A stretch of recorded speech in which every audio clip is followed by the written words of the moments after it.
ইসরায়েলে সম্ভাব্য হামলার জন্য ইতোমধ্যে অন্তত 10টি পরিকল্পনা প্রস্তুত রেখেছে ইরান। লেবাননে হিজবুল্লাহর বিরুদ্ধে অভিযানের প্রতিবাদে গত 1 অক্টোবর ইসরায়েলকে লক্ষ্য করে 180টি ব্যালিস্টিক ক্ষেপণাস্ত্র ছোড়ে ইরান। ব্যাপক এই ক্ষেপণাস্ত্র হামলার পর গত 5 অক্টোবর জাতির উদ্দেশ্যে দেওয়া এক ভাষণে ইসরায়েলের প্রধানমন্ত্রী ইরানে হামলার ঘোষণা দেন। তবে কবে নাগাদ এই হামলা চালানো হতে পারে সে সম্পর্কিত কোনো সুনির্দিষ্ট দিন তারিখ ঘোষণা করেননি তিনি। নেতানিয়াহুর বক্তব্যের প্রতিক্রিয়ায় আইআরজিসির এক কর্মকর্তা বলেন, তিনি একথা বলতেই পারেন, তবে যদি ইসরায়েল ইরানের ভূখণ্ড ও সার্বভৌমত্বের ওপর হামলা করে কিংবা ইরানের রেড লাইন অতিক্রম করে, সেক্ষেত্রে সেই হামলার কঠোর জবাব দেওয়ার মতো সক্ষমতা আমাদের আছে। আর ইসরায়েলে হামলা চালানো সংক্রান্ত অন্তত 10 পরিকল্পনা আইআরজিসির হাতে রয়েছে।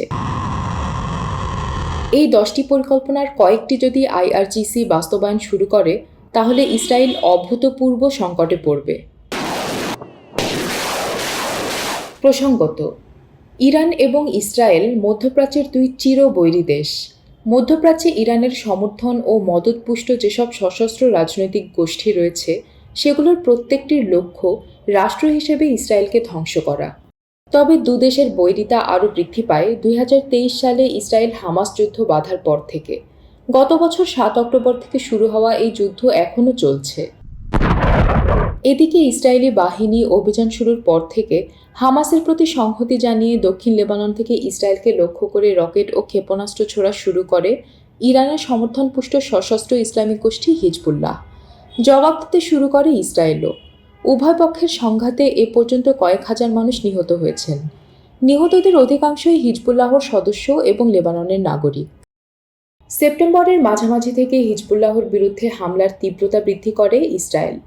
দেশটির বিমান বাহিনীর অভিযানে নিহত হয়েছেন হিজবুল্লাহর প্রধান নেতা হাসান নাসরুল্লাহ সহ গোষ্ঠীটির বেশ কয়েকজন শীর্ষ কমান্ডার।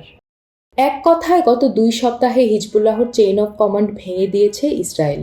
প্রায় 2 সপ্তাহ ধরে দক্ষিণ লেবাননে বিমান হামলা চালানোর পর 1 অক্টোবর ভোর থেকে সেখানে অভিযান শুরু করে ইসরায়েলের স্থলবাহিনী।